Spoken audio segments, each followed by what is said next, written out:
Balochistan liberation front ने पाकिस्तानी फौज के अलाका सनाउल्ला देदक पर हमला करके इसे हलाक कर दिया है।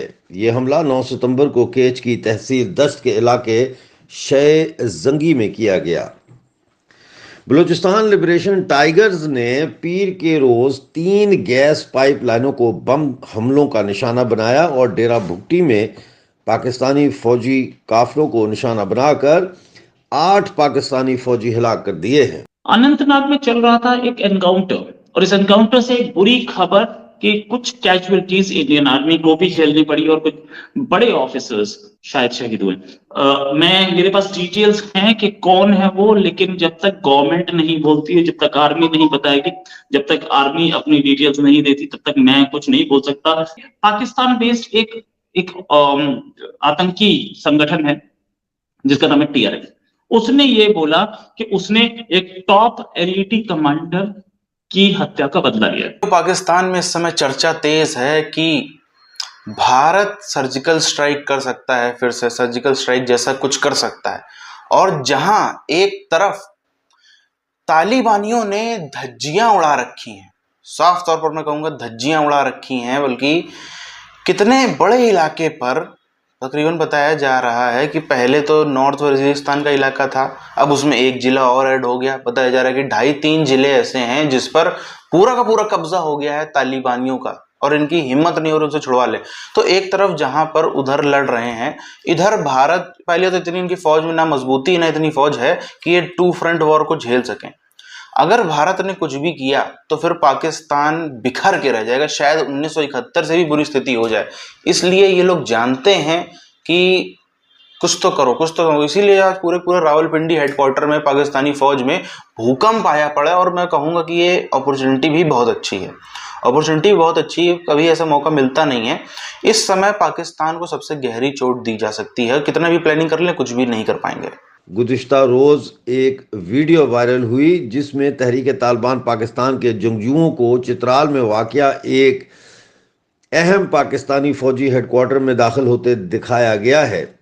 चित्राल के बाद पाकिस्तानी मकबूजा गिलगित बल्तिस्तान में गजर के सरहदी इलाकों में भी सिक्योरिटी हाई अलर्ट कर दी गई है। पाकिस्तानी मकबूजा जम्मू कश्मीर में अवामी एक्शन कमेटी का धरना कोटली में 41वें दिन में दाखिल हो गया है। भारतीय यूनियन मिनिस्टर और भारतीय फौज के साबिक सरबराह जनरल वीके सिंह ने कहा है कि पाकिस्तानी कब्जे वाला जम्मू कश्मीर बहुत जल्द खुद ही भारत का हिस्सा बन जाएगा। ये बात उन्होंने राजस्थान के दौरे के मौके पर प्रेस कॉन्फ्रेंस में एक सहाफ़ी के सवाल के जवाब में कही। पाकिस्तानी कब्जे वाले जम्मू कश्मीर के कंस्ट्रक्शन डिपार्टमेंट के वर्क चार्ज मुलाजमीन को 3 माह से तनख्वाहें नहीं मिली और महंगाई इस दौरान 30% से ऊपर जा चुकी है। हमने बहुत जानें दी हैं, हमने बहुत शहादतें दी हैं और हर शहादत जो है वो हमें याद है और हम इसे जाया नहीं जाने देंगे। G20 को वेट कर रहे थे, इससे पहले भी पाकिस्तानी हमले हो रहे थे और अब गवर्नमेंट को एक्शन लेना चाहिए, सीरियस एक्शन लेना चाहिए। सीरियस एक्शन मतलब बालाकोट से भी स्ट्रॉन्ग, ताकि पाकिस्तान की रूह कांप जाए। पाकिस्तान भी यही चाहता है। पाकिस्तानी आर्मी ये करा क्यों रही है? इसलिए करा रही है कि वो ये चाहता है कि इंडिया हमला कर दे और वो पाकिस्तान पर कब्जा कर ले। एक चीज जरूर है, गवर्नमेंट हमारी चुप है। हमारी ये योगी और मोदी की गवर्नमेंट है और ये चुप है। चुप है इसका मतलब ये कुछ करेगी। याद रखना कि आएगा जरूर और आपको ऐसा दिखेगा जो आज तक दिखा नहीं होगा। मतलब हम लोग बिल्कुल शांत थे क्योंकि G20 चल रहा था। G20 नवंबर में खत्म हो जाएगा, उससे पहले हमारे G20 का एक मेन समिट खत्म हो गई। अब इसके बाद प्लानिंग हमारे हाथ में है, ये बात याद रखना। मस्ती कर रहे, ऐश कर रहे, अय्याशी कर रहे, घूम रहा है तुर्की, उसके कंट्री पे हमला हुआ है। हमारे साथ ऐसा नहीं है, हमारी आर्मी चीज नहीं है। जब ये एनकाउंटर हुआ उसके बाद हमारे आर्मी के सीनियर ऑफिसर्स वहीं पहुंचे थे जहां पर कैजुअलिटी खबर थी। पाकिस्तान के जो इस हमले में, अब ये जो पाकिस्तान पे जो हमला हुआ है, इसमें सिचुएशन ये है कि नई नई डिटेल्स आ रही हैं और पाकिस्तानी आर्मी को भी कैजुअलिटीज अब झेलनी पड़ी। पाकिस्तानी आर्मी बता नहीं रही है, क्योंकि पाकिस्तानी आर्मी के चीफ घूम रहा है तो मस्ती कर रहा है, कोई प्रॉब्लम थोड़ी है। सऊदी अरेबिया पहले ही, सऊदी अरेबिया का किंग प्रिंस वहां नहीं गए थे, वो लोग बोल रहे थे कि 50 बिलियन और 70 बिलियन और 100 बिलियन देखा जाएगा। औकात दिखा गया, आया था चला गया। और यहाँ पे प्राइम मिनिस्टर से क्या गले मिल के गया भाई, और तुम लोगों के पास, तुम लोगों के गले मिलना, तुम लोग नमस्ते भी नहीं करके गया। इसके साथ साथ और भी जो गेम हुए वो भी बताता हूँ मैं आपको। पाकिस्तान की क्या औकात रह गई है, चाइना तुम्हारी परवाह करता नहीं, सऊदी अरेबिया परवाह करता नहीं, और साथ में अब जब तुम्हें चित्राल में एक्शन लेना चाहिए था तो कोर कमांडर आसिफ कपूर ने डेरा मुफ्ती में एक्शन, आसिम मुनीर जो इनके आर्मी चीफ हैं, उन्होंने एक कसम खाई कि मैं इकोनॉमी को बाहर निकाल दूंगा। अबे चित्राल तुम्हारे हाथ से निकल गया, 20 ट्रक लेके जा रहे हो बलूचिस्तान में, तुम कह रहे हो आर्मी मैं इकोनॉमी को बाहर निकाल दूंगा। तुम इकोनॉमिस्ट हो, लंदन स्कूल पे इकोनॉमिक्स से पढ़े हो, क्या किया है तुमने? मिलिट्री की स्टडीज की है, इकोनॉमी बचा रहे हो। तुम्हारी कंट्री की हिफाजत का काम है, कंट्री की हिफाजत हो नहीं पा रही, ऊपर से लोग बैठे। ये जो आसिफ कपूर का कैंपेन है, इससे ये बलूचियों को उठाएंगे और बलूचियों को मारेंगे, बस और कुछ नहीं करेंगे। लेकिन अब मैं गारंटी एक चीज की दे रहा हूं, जैसे मैंने गारंटी दी थी ना कि चंद्रयान पहुंचेगा, मेरे पिछले वीडियोस देखे चंद्रयान से पहले के, 3 दिन पहले, 4 दिन पहले, 5 दिन पहले, 1 हफ्ते पहले से मैं हर वीडियो में गारंटी दे रहा था कि चंद्रयान लैंड करेगा और अच्छी तरह से लैंड करेगा। अब की बार से एक गारंटी और दे रहा हूं कि जल्दी ही पाकिस्तान के खिलाफ एक एक्शन आने वाला है, और अब की बार ऐसा एक्शन आएगा कि पाकिस्तान होश में नहीं आएगा। ये एक्शन कहां से होगा, कौन करेगा, कब करेगा, पाकिस्तान को भी उम्मीद है। हमारी G20 की समिट हो गई, हम नवंबर से पहले भी एक्शन ले सकते हैं। पिछली बार बालाकोट स्ट्राइक की थी, अच्छा ट्विटर पे लिखा आ रहा है बहुत जगह पे कि प्राइम मिनिस्टर कुछ नहीं बोल रहे हैं, प्राइम मिनिस्टर को बोलना चाहिए, और ये अटैक हो गया।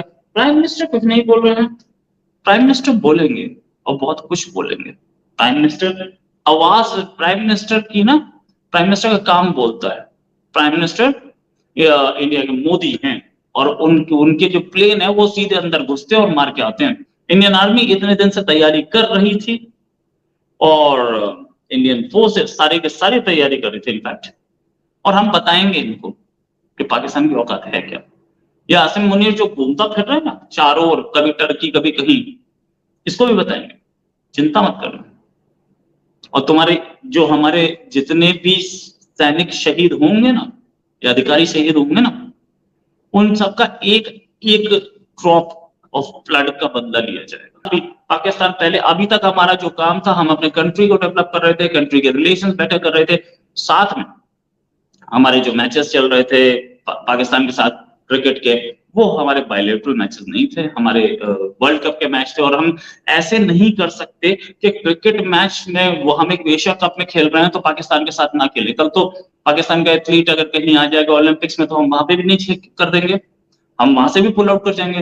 पाकिस्तान का प्राइम मिनिस्टर यूएन में बोलने जाएगा तो क्या हम वहां से भी पुल आउट कर जाएंगे? ऐसे नहीं हो सकता। पूरे के पूरे पाकिस्तान में हाई अलर्ट है, पाकिस्तानी फौज में अफरा तफरी है। जो रावलपिंडी GHQ हेडक्वार्टर है, वहां पर भूकंप सा आ गया है कि भारत फिर से सर्जिकल स्ट्राइक जैसे कुछ प्लान बना रहा है।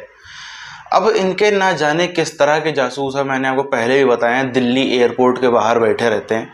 3 इजरायली घूमने आ जाए यहाँ पे कश्मीर देखने, शिमला देखने, तो ये लोग पाकिस्तान में खबर पहुँच जाते हैं कि जो मोसाद के एजेंट आए हैं यहाँ पे रॉ के साथ में प्लानिंग चल रही है। 4 यहाँ पर अमेरिकन मुजडंडे आ जाए यहाँ पे, कुछ गोवा घूमने, कुछ मुंबई घूमने, तो खबर हो जाती है कि जी CIA के लोग आए हैं, भारत अमेरिका कुछ गड़बड़ है, यहाँ गठजोड़ चल रहा है। आपने देखा ही है कि जिस तरह से इस्लामिक कंट्रीज के लीडर्स पिछले 2 सालों में डिपेंड हुए, आपको कम से कम विश्व के किसी कोने में देखने को मिले ना मिले। हमने देखा है यूरोप के साथ भारत के जो व्यापारी टाइज हैं, जो बिजनेस टाइज हैं, बहुत सारे बने हैं, मजबूत हुए हैं, जबरदस्त हुए हैं। जो हमारा टाइज हैं अरब कंट्रीज के साथ में, इस्लामिक कंट्रीज के साथ में, वो टाइज तो नहीं कहना सही है, वो कहना सही है कि डिपेंडेंसी उनकी भारत के ऊपर बढ़ी है। इसी तरह से आपको 2 ग्रुप्स मेजरली दिख जाएंगे, अगर आप इसको ग्रुप्स में डिवाइड करें तो 2 ग्रुप्स आपको दिख जाएंगे। एक आपका है इस्लामिक ग्रुप एक आपका है अफ्रीकन ग्रुप। हालांकि कई सारे इस्लामिक कंट्रीज अफ्रीका में ही हैं, तो वो दोनों जगह पे सेम आ जाते हैं, मगर फिर भी एक अफ्रीकन कंट्रीज का नेतृत्व करता हुआ भारत नजर आ रहा है और एक इस्लामिक वर्ल्ड का भी भारत नेतृत्व करता हुआ नजर आ रहा है। वरना ये जो I2U2 जैसे संगठन बन रहे हैं, अगर चलिए मैं सिंपल भी यदि बात करूं तो सबसे मजबूत जो इस्लामिक देश आपको नजर आएंगे विश्व पटल पर, वो सब के सब किस तरीके से तड़प रहे हैं भारत के साथ में अपने रिश्ते बेहतर करने के लिए, किसी को बताने की जरूरत नहीं। तो यहीं से आप अंदाजा लगा लो क्या क्या आगे मामला है। खैर, पाकिस्तान में चीजें खतरनाक है। पाकिस्तान में भी इसलिए ज्यादा लोग पागल हुए पड़े हैं कि एक तरफ अफगानिस्तान की तरफ से इनकी धज्जियां उड़ाई जा रही हैं। ऑलरेडी तालिबानियों ने इनके बहुत बड़े इलाके पर कब्जा कर लिया है, और अब यदि भारत की तरफ से भी कुछ होता है तो उनको लग रहा है कि भारत इसमें मौका देकर के भारत कुछ कर सकता है। और अगर ऐसा हुआ तो फिर जो 75 सालों में जितना नुकसान नहीं देखने मिलेगा, क्योंकि 75 सालों में कभी भी ऐसा नहीं होगा कि 2 फ्रंट वॉर पाकिस्तान को लड़नी पड़ेगी। अगर ऐसा हुआ तो पाकिस्तान के क्या हालत होगी, ये लोग सपने में पाकिस्तानी सोचना नहीं चाहते हैं।